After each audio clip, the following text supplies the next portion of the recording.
store. Good evening. Welcome once again to Branco Broadcast. My name is Bob Branco. Tonight we're very pleased to have with us Steve Theberge, author of a new book called The Mechi Message. And I think if you don't know what that means and if you're not familiar with the book, Steve will be more than happy to explain it to you. Welcome, Steve. Well, thanks, Bob, and thanks to all loyal callers. I just want a brief history. I started Perkins in 1968 when I was 5 years old. I was in a experimental mainstream programming for 1 year, so I had to stay back. And I went to upper school 76, 77, graduated Perkins in 1982. When I went to Rhode Island College in 1987, I had my hand in my own business, trying with screen readers. I've done consulting, computer jobs. Right now I'm working for the MBTA as an ADA compliance tester. And about my book, I was always interested in writing. I think most writers will tell you that. They've always wanted to write. It just was in their blood. I did a couple sci-fi story at Perkins. I worked on it in college. I wrote another sci-fi story, but I thought they were a little too short.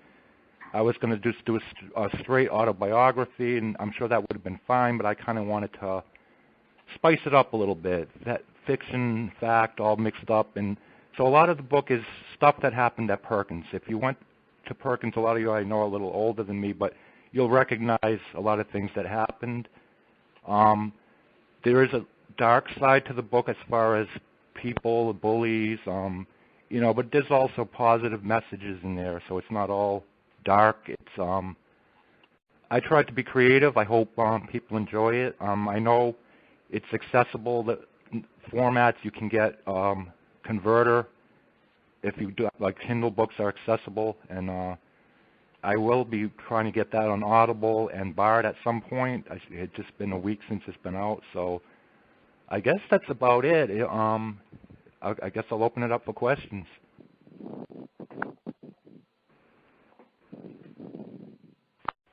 Oh, Steve, this is Gloria. Could you tell us a little bit, just an overview of your book? It sounds so good.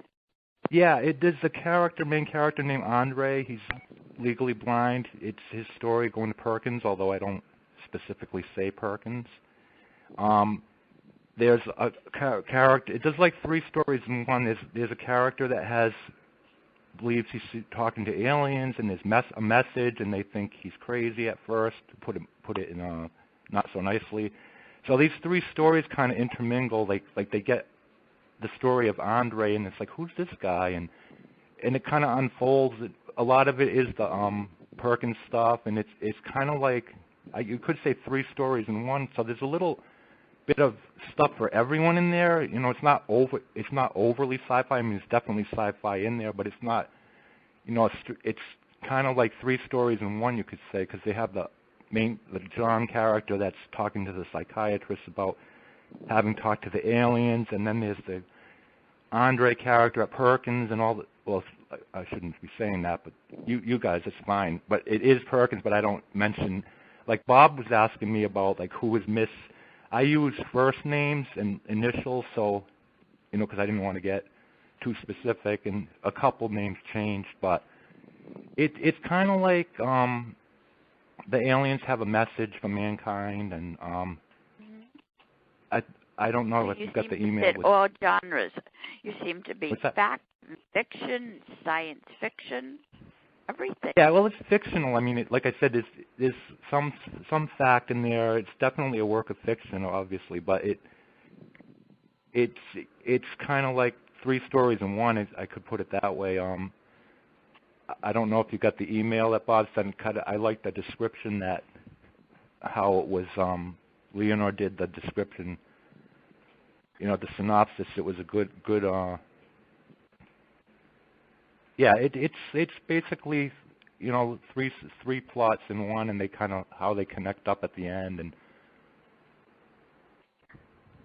this is Alan, Steve. Is this what year does this take place, or is it futuristic? It's 20. The emails I have in the book are 20XX because I didn't want to put a date on it, but it's like when you read it, it would be like it was happening today, you know, in the because that's when I finished it, 2008, and then I got it published as now. But no, it's not future. It's more nostalgic than futuristic, because like I was saying, there is a big Perkins element in there, even though it's not, you know, that it's Perkins isn't mentioned specifically, but obviously if you went to Perkins, you would know that it was that's really one of the biggest elements of the story is Andre's, you know, story of being at the school. And would I recognize any of the people or the plots just because I went to Perkins? When did you leave Perkins? 68. Okay, I just started in 68. You probably recognize, because like I said, some of them I use first names and initials sometimes, so I think you would recognize some of the teachers. Definitely, probably some of the students. People Andre met was like, you probably wouldn't, because if you left in 68 and I started, so yeah. I'm kind of curious, Steve, but who was Mrs. D? Mrs. Dudley. So I don't know if you knew her. She was in an Agnes. No, I wasn't in an Agnes. Could you explain what meant she, which I know that was Leonore's creativeness there, and maybe David's creativeness that led to that title. But what originated that those two half words to be combined? What are the initial characteristics or characterizations of those two terms? Okay, that's a great question. It is kind of a title that's going to throw you. It's two alien races, the Metans and Shennons, that have been observing Earth since Egyptian times, and they have a debate of how they're going to deal with humanity, especially when it comes to the nuclear time. You know, when we did the nuclear, it's like, well, are we going to interfere here? What are we going to do something about this? And they formed an alliance, and they had a few issues with, you know, their own alliance. But so the message is what comes out at the end of the book, that, you know, like what's the whole point of what is the message? So that comes out at the end of the book. But that's an alliance of two races that pretty much in the same solar system. They're like, we compare to like Earth and Mars. They had their like co-development, so they kind of knew they weren't alone in the universe. And they start observing Earth, and they start trying to figure out how they're going to help us or interact with us, how they're going to observe us. And that kind of unfolds with the John character and Andre, how is he related. So it's, like I said, three plots in one, and they, you know, kind of weave together as the book goes along. Yeah, this is Leonore. I'd like to first to say about since I'm Steve's editor. Yeah, he came up with the names of the races, the Metans and the Schegnans, Schegnans, Metans and Schegnans. So we just combined the two first syllables there. So it's Metshe, more like Metshe, message. Yeah, so I think it's an intriguing title. I really like it, and Steve, you might. You know, I mean, I'd like to mention, too, to everybody that everybody likes the cover. You sent the cover around to a lot of people and got a whole lot of likes on it. In the book, there's this, it actually occurs pretty soon in the book. There's something about an alien bean plant, kind of a bean plant-like thing. And so my husband, who does the covers for the books, he found that particular bean plant, a picture of that, a real earthly bean plant, and then combined that on the cover with a beautiful photo of a galaxy behind it. So it's a very striking cover. It has a black background, and then there's the beautiful galaxy, and then the green bean plant, and the galaxy has purple in it. So we put Steve's name, and the title in purple, and it's really a striking cover. It's just beautiful. So I'm glad that came out so well. But what he was talking about, the three plots, I would say those consist of the two psychiatrists at the beginning, Dr. DeRabla and what's the other one's name? Aguirre. Marilyn. Yeah, and so it starts out with them because they've gotten to know something about some other people that have been contacted by the aliens. So it's their story, you know, their interaction and how they talk to John, this other character who has been very directly contacted, more directly contacted by the aliens. And then the bulk of the book is Andre's story at Perkins, even though, as Steve says, he doesn't name the school, but anybody who went there would recognize it, I'm sure, immediately. And then the last part is the more science fictional part, where Andre and the two psychiatrists get more direct contact with the aliens. So that was really my favorite part of it, Steve. I thought that was very imaginative. And you mean the wrap up at the end? Pardon? You mean the ending? The science fiction part at the end I thought was great.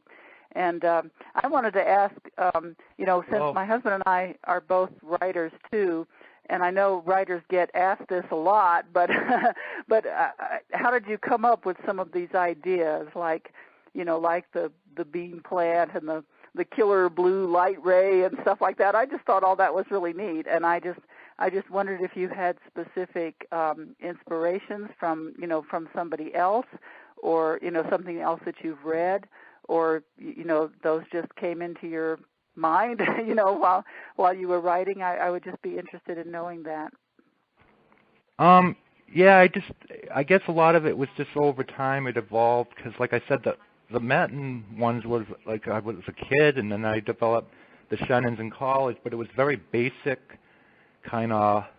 So when I combined it, I kind of expanded those ideas and the stuff about the wars and paralleled war in general and how aliens so it's kind of like mixed up in the sense that like who's the ones that are alienated and who's the ones that are human, most caring and empathetic. And so I didn't think of it, I think, consciously as I was writing it, but going back I see like the interplay of different characters and how they that some are empathetic, and it doesn't matter if they're at the school or the psychiatrist's viewpoints and how they start viewing the whole picture. Yeah, so like I said, there's a lot of bang for the buck in the as far as different element, different levels you can read it at. Yeah, for sure. And I'm also curious. I mean, you indicate that you combined some things that you had written before, which is also not uncommon, I think, when people sit down to write novels. I really novels. expanded too, though. Yeah. Yeah, but I'm curious how long it took you to write the novel itself. I mean, once you decided to make that into a novel. It was really 2.5 years in a while, because I didn't sit there 8 hours a day. But when I finally decided to combine it, and make the final product, as you could call it, it took like 2.5 years, but it was off and on. It wasn't, I could go, hours here, and then I might not write for a month or two. So it's hard to really, I didn't really, and then there were some gaps, like 05, 07, so it wasn't really strictly like, it was over years, like there might have been a couple months here, but if I had put it all together, I'd say it was like 2.5, 3 years if I crunched it all together. And it was really done in 08, and I'm really thankful to Bob, and I think you and David did an excellent job as far as the editing, and the price for that work was really, you can't be beat. Well, thank you. We tried and all your other books. I think you've done a great job for all your other books too. I mean, I couldn't have, like I said, and I'm glad Bob steered me to you, because I was really in a quandary. It's like, how do I get this published? So I'm thankful for that. Yeah, well, that's, I mean, most people don't know how to go about, getting a book self-published, and there are, companies out there that do it, but most of them charge a whole lot more than we do. So I'm very grateful to you, Bob, for spreading the word as well as you have for us. I think we've gotten about 6 or 7 of our clients through you, and we're very grateful to you for that. Well, it's my pleasure, Leonore. You do good work, and that's half the battle. Yeah, well, thank you. And, yeah, Steve, that timeline sounds about right to me. And everybody else, the book, I'm not sure the word count on the book, but it prints out to like just about 300 pages. Yeah. So it's not terribly long. No. neither is 88.5 or something for the word count. 88,500. Yeah, something like that. Yeah. So it's a good length, I think. It's Nancy Scott. While you're talking about editing the book, I don't know whether Lenore wants to answer this, but how long did that part of the process take? I mean, once you got the book done, then you gave it to them.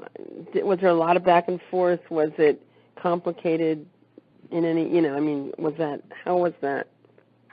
Well, I should probably answer that to explain how my husband and I work.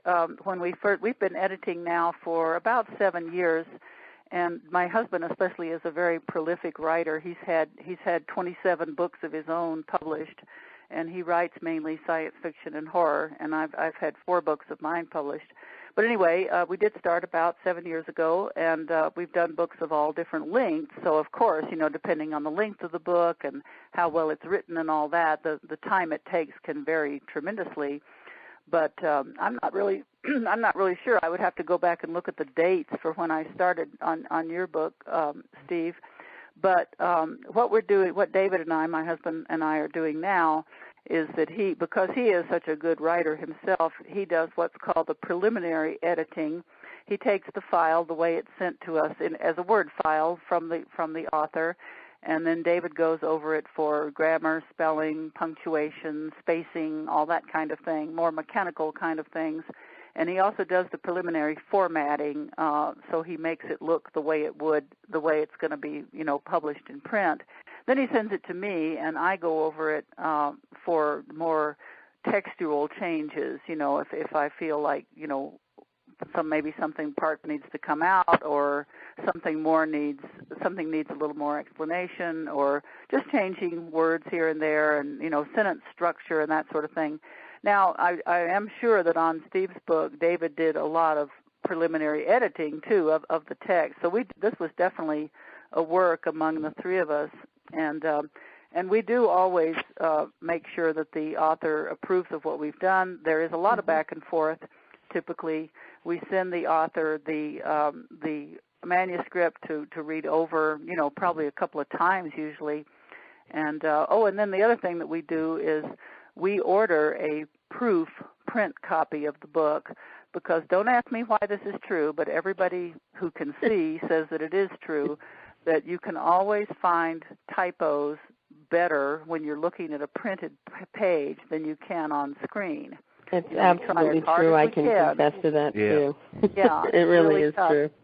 So when I get the printed book, I'm the one that goes over it, and I circle, things, typos and stuff. And then David and I sit down together, and we very carefully enter the changes. And then I go over the book one more time on the screen. So altogether, there are probably about 7 or 8 total passes through the book. So if it's a long book, that can take quite a while. But typically it takes us, I don't know, anywhere from 1 month to 3 months maybe to do a book, depending on how long. Yeah, that's good. And that's why while we're also typically working on 2 books at a time, I find that it kind of keeps my brain fresher if I alternate work on a couple of books that are very different. But we've done books as short as like 40 pages, which were children's books, most of them up to over 400 pages. So, and fiction, nonfiction, children's books. I mean, we've just done a lot of different types of books. And you edit for different places or different formats, so you can get it online and in print. Oh, right. That's important too. I'm glad you asked that. That's important for everybody to know, that we get the books actually published by 2 different companies for the e-book. Amazon is one, and Smashwords, it's called, is the other. And Smashwords puts out the book in many different formats, some of which I'm told are quite accessible, for the blind. So that's really great. And then the print people the company is called Create Space, and it's a branch of Amazon. So Amazon is the main outlet for the book. It's in ebook and print on Amazon. And then Smashwords is the other main ebook publisher. And then it's also for sale on, places like Barnes & Noble and Kobo and the Apple iTunes Store. But I should mention that the author gets the most royalties if people buy from either Amazon or Smashwords. So that's why we really push those, so people will go there first to buy the book. But it's quite inexpensive. I think it's like, what do we give it the price? We get like $3.99 I think for the ebook and $13.50 on the $13.50 for the paperback. I want to get back to Steve here. I got two questions for him. Steve, first of all, have you thought of a source yet for audio? Yeah, I'm going to be looking at calling Kim Charleston, probably checking out Audible, and probably Bookshare, because we were talking about, I had called the Alumni Radio about the Kindle and how accessible the stuff was, and it's pretty, according to them, it's pretty accessible. They have a program you can convert to like Word and stuff. But anyway, I'm definitely moving in that direction. Like I said, it's only been a week since it's come out, so I'm definitely going to be looking at all those alternative ways to have people able to read it. It might take a little while, but especially the Bard, I understand that can take a while. So. Bookshare shouldn't take too long, should it? If you just scan a book, if you have a scanned. Bard actually has somebody read the book. Right, I understand. The Audible wouldn't take as long, and I don't know how Bookshare does. Well, Kim has staff members too at her studio that they're recording. Steve, I got a question for you. Sure. This is Karen. What inspired you to write the book? Like I said, I think most writers will say I've always wanted to write. I've always enjoyed when I was a kid, mostly essays and short stories, and I kind of just decided one day, well, probably not in one day, but over time, I said I'd like to just combine it, because it's like, I can do the autobiography, and I can do the sci-fi, and like I said, they were too short. I mean, that would have been fine, 2 short stories, but I just, one day I decided, let's just combine these stories and see where it goes. And you definitely have to want to write. It's not something and someone can make you do it. It's just like, I want to do this. Yeah. And like just want to make an observation, put a little bit of humor into this in a way. But if I was running Perkins, and if I had the knowledge that I have about the fact that 3 of Leonore's clients wrote about Perkins, I think I might be flattered. Yeah, I'm sure. Although, like I said, I didn't want to mention. I'm sorry. Go ahead.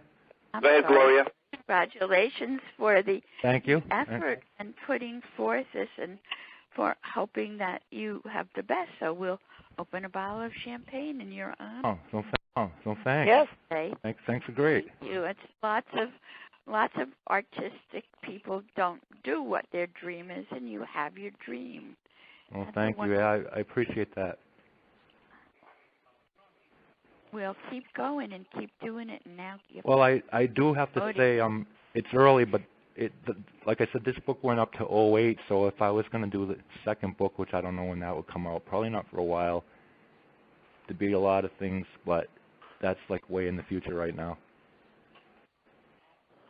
Okay, what's a new thing? You're looking forward to it. I have a question. Sure, go ahead. Sorry. My name is Bo Dane, and I went to Perkins. Hi, I've heard you on this. Yep. I went to Perkins back in the 60s. My question to you is, did you read the Harry Potter books, and did any of your creativity come from there, since you mentioned science fiction? I hate to admit it, but I'd never read Harry Potter. I just haven't either had the time. Most of my inspiration as far as the sci-fi part came from reading the classic sci-fi writers like Arthur C. Clarke and Isaac Asimov, Robert, the more classic. Robert Heinlein and people like that. Okay. Yeah, like one of the considered classic sci-fi writers, because I've loved sci-fi since I was like a little kid. So as far as that goes, it was more basic. And then I tried to, I didn't want it to be like a straight sci-fi story either, so I just kind of like tried to be creative, and hopefully people see that. Cool. It certainly worked. Anybody else?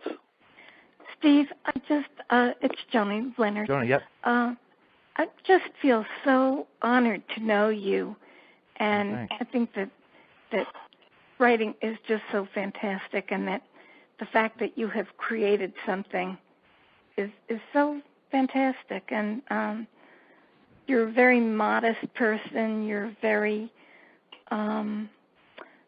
really, really sound like a good guy. And I want to thank you. Well, thank you. Thank you for being my friend. friend. You're welcome. It's nothing like once you find, like when Leonore called me last week, it was like you're on Amazon and you publish. It was like I was saying that to my Facebook friends. I haven't felt that good since I was a kid at Christmas time. It was like, wow, I've actually done it. But now the hard part is, yep.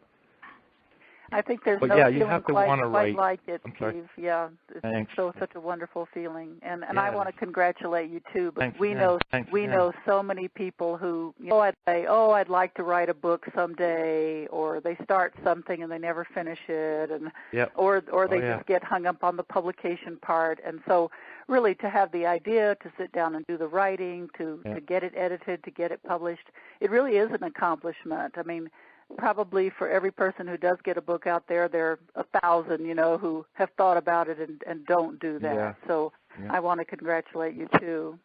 Well, thank you. And a whole bunch of them are cited, by the way. Yeah. There's a whole bunch of cited people in that camp. Right. That, that say, well, I just don't have whatever it is that they don't have. And you kind of look at them and say, really? Okay. Well, you can either dream or you can act. It's like, my father published books a long time ago, and when he was publishing his books, it was much harder because it was before the internet, and it was very expensive, and he didn't really have editing done, and, it's kind of hard to edit your own book objectively, and, I don't know what it is. I think it's just a block. It's like, not that but there were a lot of good changes. It's good to have feedback because I don't think it's possible to edit your own book. I guess some people have, but it's just so much work, especially with the vision. It's like with Jaws, it would have taken me forever to do, especially the typos. I was like, that would have taken me forever. Yeah, right. Because you have to go letter by letter. Yep. Yep. I wanted to As a matter of fact, David and I edit each other's things. Even if you've got two writers living together, we have to look each other's things over and critique it and check the typos. And it really is impossible to edit your own stuff really well. Yeah. So Someone has a question? Any questions? Yeah. Any more? Well, Steve, this is Bob Collins. Okay, I think somebody was ahead of Bob Collins. I don't know if that was Ed. Was it Ed? Yeah, it was. Somebody before Bob Collins. It was me, Bob. Don. All right, we're going to go Don and then Bob Collins. Go ahead, Don. Oh, okay. Yeah, Steve. Don. I got a little confused here, but anyway, I'll get through it. You said that this consisted of 3 plots, right? Yeah. Three stories. And you didn't mention Perkins by name, but absolutely not. I didn't want a lawsuit. Okay. Stuff I mentioned is not favorable. I'm not saying it's all bad, but I didn't want to say Perkins School for the Blind. Okay. I understand. Now, were all 3 plots about Perkins, or? Not really. Just You one have of the them? sci-fi plot, and you have another characters, and they kind of interact, and at the end they kind of combine into how the story ends up. So they look like 3 different plots at the beginning, but as the story goes on, you see how they interact, how the people knew each other, and it's hard to explain it, but it's like not really a detective story, but you start to realize, this one person is related to this person, and this was mentioned earlier. So it's really not as confusing as it sounds. They have to read the book. Pretty much. It take a while to explain it, but yeah. Do the aliens come down and visit Perkins, or does that happen? Read the book and you'll find out. Yeah, read the book. The plot. Yeah. Oh, wait, the plot. there are some things I don't. I do leave a lot to the reader's imagination. I do explain a lot too, but there are some things I don't like put in black and white. So maybe. Yeah. Okay. All right. Okay, Bob Collins. Bob, yeah. Sorry. Yeah. Steve, first of all, congratulations. Thank you. And I like the idea you definitely have a respect for sci-fi because... Oh, I definitely. Well, yeah, but I don't have to tell you, it's been given the short shift for years in books and movies.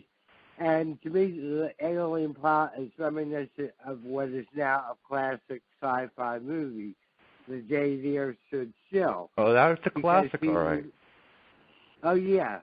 But like I say, because he was sent to warn Earth that they would no longer, other members of the galaxy would no longer allow Earth to reach a point of self-annihilation. Right. They change their ways, they would be destroyed. So I love the fact you respect sci-fi because I grew up on it too. And I'm glad to hear that. I don't want to spoil my book, but this isn't quite The Day the Earth Stood Still. The aliens, I think, in my book, I definitely have those concerns, but they're not as militaristic. It's like we're going to destroy you, but they want to. Right. But I love that. Was a great movie. Yeah, it was great. I love that movie. Yeah. Well, it just sounds very intriguing. Oh, thanks. Yeah, it really does, Steve. It sounds great. Well, this is Leonore again. I'd like to say that these aliens aren't militaristic at all. They're very kind and very caring. And Steve, I'd like to tell everybody that I was really, really impressed with I'm not going to give away the final message and everything, but your own humanity and your own kindness and your own sensitivity to other people's pain and things like that just really came through. And I just think you sound like a great person, and I hope I meet you someday. Yeah, I would like to get to Colorado or have you up here maybe when we go on a book tour, huh? Well, this is so funny because most of our clients actually live on the East Coast, and we've joked about making a client tour along the East Coast, going down the coast and meeting everybody. Yeah, right. That would be so fun for us. Maybe someday we can do that. And you've got 3 in Massachusetts. Actually 4. Right. Yeah. You have 4 in Massachusetts. 5. You have 5 in Massachusetts, although one of them moves to Florida. Wow. Yeah, right. So it would be fun. It would. So, hope we can do that someday. Yeah, me too. That would be great. Anyone else? We still got time. Oh, plenty of time. It just sounds so some of the folks. It just sounds so creative of you that, you don't ever want to put little children down because, little children dream of, like you dreamt of sci-fi. And you thought about it when you were little. And everybody poo-poos little kids, but they can grow up to be authors and have interest in science and the space and the stars and everything. So you're a good example even on that level. Thanks. Yeah, I tried to show that. Yeah. I agree, though. I think people should have a chance just to be who they're going to be without being made fun of, bullied. Unfortunately, that's still a sad state of the world we're in. But you got to have hope too, because I think most people are good at heart for the most part. It's just the one bad one makes 100 good people. It's like wow, because the bad is really bad. So it's kind of overshadowed. You kind of have to keep your mind on the positive, and it's not always easy, but just hang out with good positive energy, and you'll be fine. Good people, So does this book lead itself to a sequel or 2 or 3? Yeah, like I said, I was thinking of that. I'm not right now, because if you do the autobiographical part, it's definitely open to a sequel. It wasn't really my thought when I finished it, but it definitely could happen. But it wasn't designed with that in mind. I mean, since you have somebody's story and it's not the end of the story, but that's just because where I stopped writing the book at that point in '08. So, but I kind of like when I originally wrote it, I wasn't thinking of sequels. I just kind of like wrapped it up. But yeah, it could happen. Yeah, I feel that it pretty well, wraps itself up. But that is my other question for you: is do you have any other, completely separate plots in mind for future books? Other, whether really not, not really at this time, because I'm still too kind of biased, like too close to the one, and it's like, yeah, I could do a sequel, but I don't really see it would work. Because like I said with the aliens, and it kind of wrapped up. And the only part that isn't wrapped up is Andre's story, because that's based on a person that's still living. So it's like, okay. Mm-hmm. But no, I don't really have right now any specific ideas about any particular books right now. So that if you were to write a sequel, you wouldn't be using basically the same characters? Well, if it was a true sequel, actually, I would probably use Andre, because I had thought of that. It's like, yeah, that story isn't done yet, but as far as the sci-fi, it's like, I don't know if I kind of wrapped, I could probably figure it out, but like I said, I haven't really thought of it specifically. I definitely could probably do a sequel. I think if someone reads the book, they should let me know if they think there should be a sequel. That's how I would work it, because it's easy for me to say, I'll write the second one, but maybe after a couple of people have read it, it's like, do you want a sequel? Or what do or they think? Could give you ideas, for yeah, a exactly. sequel. I mean, yep. Feedback from readers is just great, and yeah, that would be by great. all means, yeah. everybody chime in and let him know what you think. So might help him come up with something else for the future there. But I've always enjoyed authors that can create good characters that want you to go to the next book and to the next book and to a next book and develop different stories around those characters and their lives. Yep. Yeah, so if you could do something like that, and you've got to think about marketing your book as you write it, as to what else can come as a new book is developed. Absolutely. Yeah, absolutely. I just can't imagine writing, like, some of these writers are so prolific. It's like 200 books over a lifetime. I can't. It's like Isaac Asimov has written history books, religious. Of course, he's known for sci-fi, but I don't even remember how many books he's written. It's like, that's a prolific writer. Well, I applaud you for doing it, because thank you. I don't think I could do it. I'm more in tune to writing for university levels and courses. I couldn't do what you've done. So. Well, I don't think I could write a textbook, so I guess we're even on that one. I love good textbooks, but I really admire like all that work. I can't even imagine tackling a project like that with a textbook. So everybody's got a different talent. Yep, that's for sure. Any questions, more comments, questions? I was just going to say the sad thing about textbooks, too, is that actually most of the authors don't make a whole lot of money from it, It's relatively low-paid work. Our son had a lot of science education, and he said one of his biology professors said that, writing a big, long biology textbook was the worst mistake he ever made in terms of, time spent versus the money that he got for it. So, that's why you love to make it as a required reading for your course. Right. Like I know the book, right. but it's good if you can have that stand out. Yep. Yeah, but the marketing of a self-published book, which is definitely up to the author and the author's friends and family, and so I hope that all of you will read the book and help spread the word, because that's of course what Steve needs. And the dirty little secret, though, of traditional publishing is that the publishers themselves don't really do very much usually to promote a book unless they think the author is going to be a bestseller or already is a best-selling author. And most of the marketing is up to the author. So it's tough, but it can be done, and you just have to keep your ear to the ground for possibilities and hope that people will help you market it. Well, I think so how do you suggest that we help?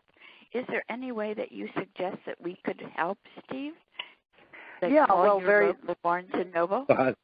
Well, no, it won't be. I should make that absolutely clear. The book will not be on the shelf. It will not be in physical bookstores unless he can manage to get some small independent bookstore interested in carrying it. Yep. So it will be for sale on. I mean, it is for sale online. But if you buy it from Smashwords or Amazon, you can certainly then go on there and add a little review of the book. You know, they have places for reviews of the book, and it can be anything from a sentence up to, you know, however long you want to make it. I myself, if I'm looking at a book and I'm considering buying it, I like short reviews, you know, at the most a paragraph or two about the book. But if you've got something really favorable to say about it, that can certainly go on the buying sites there, and then you know you rate it with stars up to, I think it's 5 stars is the highest. Yeah. Yeah, for the rating, and that I think that can help. That really can. And then, of course, just telling other people about it, you know, with email and Facebook and Twitter and whatever it is that you use. Sure. That's a great advantage of social media and just the totally online stuff because, like I said, my dad had, you know, it was in the 70s. It was all mail and trying to. You didn't really know your audience. Like, you had to just wing it and say, I'm going to get a mailing list, send it to libraries, bookstores, and everyone. And when he was publishing books, I don't know how many, he said like 1,000 books are coming out every week or 800. And that was a lot, and now it's probably even more. Oh, it's probably like 1 million. Yeah. Oh, it's just incredible. I mean, Smashwords alone, when we go to publish the book, when David sends the manuscript in, we can watch it on the screen. It says, you are number 7 in the queue or something. And then it's literally like another book is being published every minute, you know. Wow. And then it suddenly says, you know, your book is now published. It's really, really fun to watch it. But that means that they're publishing, you know, at least a book a minute or something. And that's just one company. You know, it's really amazing. Yeah. Leonora, could he do something on Facebook or could he do a blog? Would that help? Sure, Steve. I don't know what you have already. Well, on Facebook, I did a lot of. I've just. Yeah. I mean, I've done that with a lot of the, you know, like putting the website that you put up, and I'm just gonna have to do more of that. You know, like putting on public. You know, as right now, I'm just had my friends and family react. But yeah, you can Facebook. You can definitely like just put the link to the book website and. Yeah, to the website, right? That website is your number one marketing tool because when people go to that, I don't know how many of you have done that, but that is the web. My husband and I give all of our clients free websites, book-related websites. Their web page is actually hosted on David's website, but it includes the photograph of the book cover. It includes the photograph of the author, if the author, you know, sends us one. Not all of them do. And then something about the book. It gives all the buying links, which, you know, the author can just, the buyer just clicks on the link and it goes right to the buying site of choice. And then now Amazon has added this really cool thing. It's a larger picture of the cover, and then down at the bottom of that picture there's a thing that says preview, and you click on that and it shows you 20%, the first 20% of the text. So you can, you know, read before you buy there, read a whole 20% of the book. Yeah, I like that because I went through how far 20% of my book would have been, and it's like, oh, that's an interesting place to leave off. Yeah, it's a fair amount, really. And if it doesn't catch them then, it never will, right? I mean, 20%. Oh, yeah, I think it's a very generous sample, actually. Yeah, I do too. And everybody, all my other blind clients who have looked at that say it's very accessible, and it's really a cool thing that Amazon has done. So, well, Steve, why don't you tell everyone where you can get the book? Well, if you want the link to the website, I can do that. It's by all means. It's www.dvork.com/STEPHEN. That's my first name, and then THEBERGE. And that's the easiest way. It links you up, and Like I said, also I'm going to be looking at Audible and Bard and I guess Bookshare, but that might take a little while. Yeah, those are the three most popular venues for a blind person. And when you talk to Perkins, go to the Library Without Walls. They would perhaps put you on as an author and allow you to make a presentation there. Yeah, that would be great. Yeah, I got to talk to them about that, the next couple of days. And what about going on WBZ with Jordan Rich? Well, it's possibilities. I can always, send stuff out about my book, like press releases, or that's not a bad idea, like radio stations. And Jordan Rich is very good about taking authors. He took Jay and he took me. Oh, really? Oh, wow. That's good to know. Well, he's a voracious reader himself, and he loves to talk about books and have authors on. So, I probably should send some print books to like targeted people like that would probably be a great idea. Like I'll be ordering some next month for the print copies and for someone's autograph. Yeah. Steve, I live in New York. Don and Gloria. Go ahead, Don. All right. Okay. Right. One more question, Steve. Sure. Let me try this question. Go ahead. Was Andre, was he representative of someone you knew back at school? Absolutely. That's all I'm going to say. Okay. Can I give you a little hint? So. Can I give you a hint? Yes. I don't use last names, except for the fictional. I think I used one real name. I goofed, but it wasn't at Perkins. But generally, I use first. That was James Wan. But anyway, generally I use the first name, like John, and then I use last initials. Like there's a lot of John, so there's a John G. and but. Yeah. Andre, I will say this, is the name has been changed to protect the guilty. It's a real person, but that's the only real name that was changed. But other names, it's like John, David. They were real people, but I didn't use last names. Except for the doctor. The two psychiatrists are fictional, so I use first, last name. Dr. Durabile, But so basically, the hint of Andre is not a real. It's not. The name was changed, and right. But it was representative of someone you knew back at school. Yeah, someone I know very well. You gotta get the book and read it. Yeah. Well, it is. Okay, Gloria, you're next. Oh, thank you. In New York City, there's a library called the Andrew Haskell Library.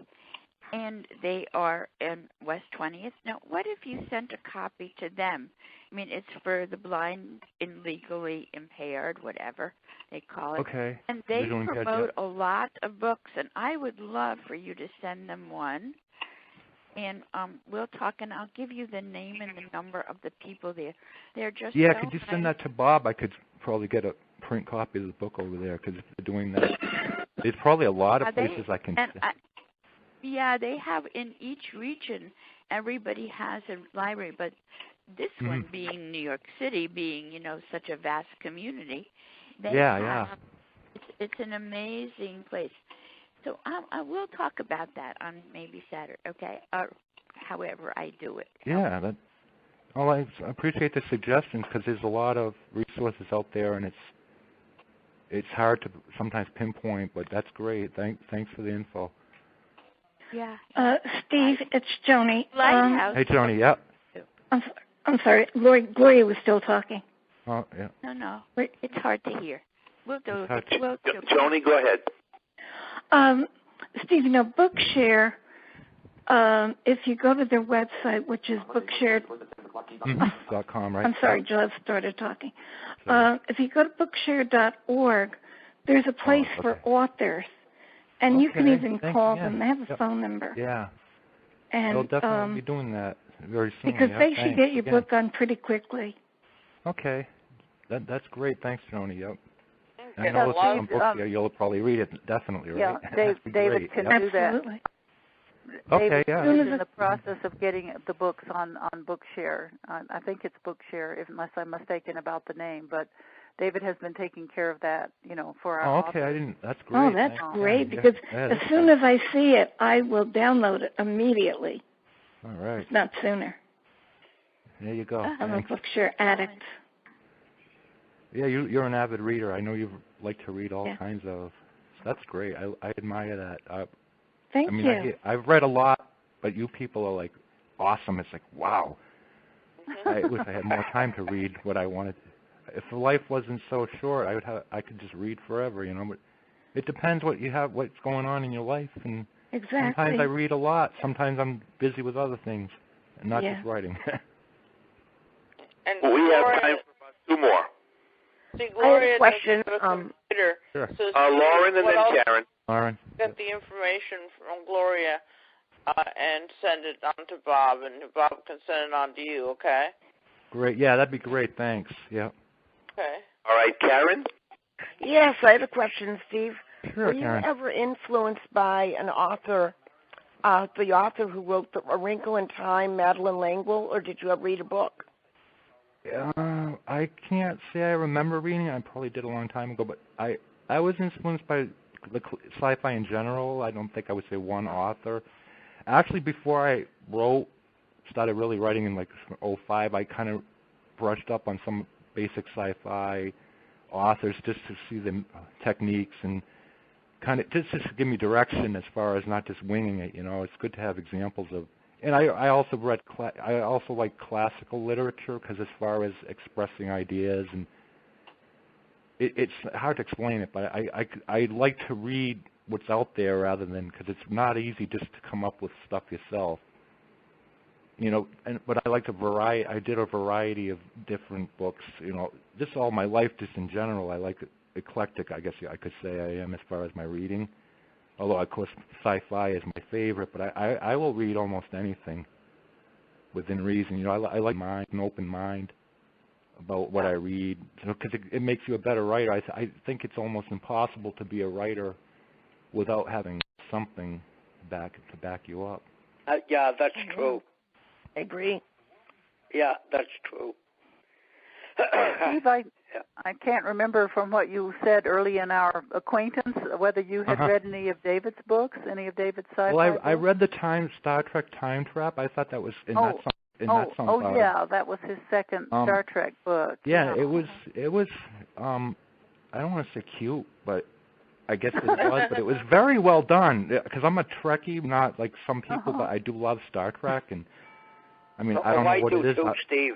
I mean, the repeats come on. I'm watching, and I still enjoy them. I don't know why. I don't know all the lines. Like some of those Trekkie conventions, they're reciting them. It's like I don't think I can do that. Yeah. But it's amazing. Our son grew up on the original Star Trek. He absolutely loved it, and thank you for saying that. David wrote his third Star Trek book with our son, but our son was the one who came up with the title Time Trap. And David enjoyed writing. Clever. those. Yeah, I thought it was a really interesting twist in that. It was very traditional Star Trek, but it was very well. Because I should have known, like being a Trekkie, so I claim, and when it ended up, it's like, that was a great ending, really. Well, thank so you. That's why I was really honored to have him go over the book because I knew he has some of the sci-fi background, and when he came up with the cover, I was like, oh, this is great. And other people, because of course, with my vision. I never got so many likes on, because I don't post a lot on Facebook, but just. Excuse me, 4-star, please, for the people with the clocks. 4-star. But I'm sorry. I like that clock. Well, I'm glad you like it so much, clock. and I wanted to say too that those classic writers have to know what sci-fi time authors that you named are also some of David's favorites. I kind of sensed that, and like ones. I said, from what I read of his, like the start, like it was. So that was good to have that.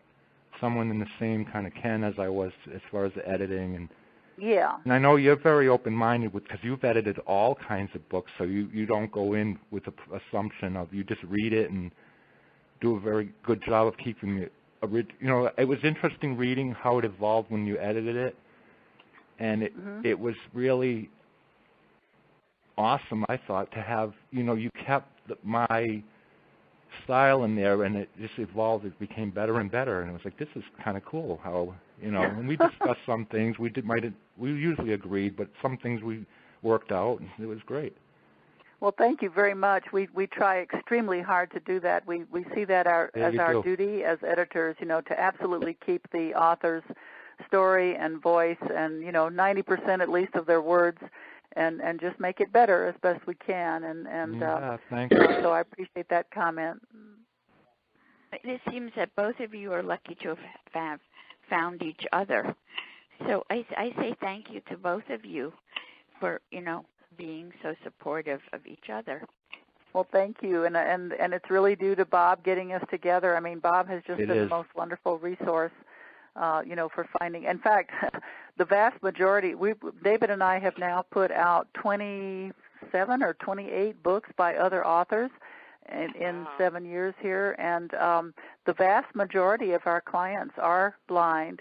And we've gotten a lot of them, through Bob, and the books that I have on my plate right now to do, this year, and probably into next year too. Every one of the authors is blind, so that's really our niche here, and we really enjoy it.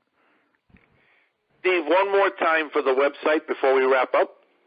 Okay, www.Dvorkin, that's DVORKIN.com/STEPHEN, that's Stephen with the PH, THEBERGE, that's no space after the slash, it's my first and last name. And for those of you who want to purchase the book, once you get on the site and find out about all the resources, the name of the book is Dementia Message. The Dementia. Yeah. MENCHE? No, METCHE.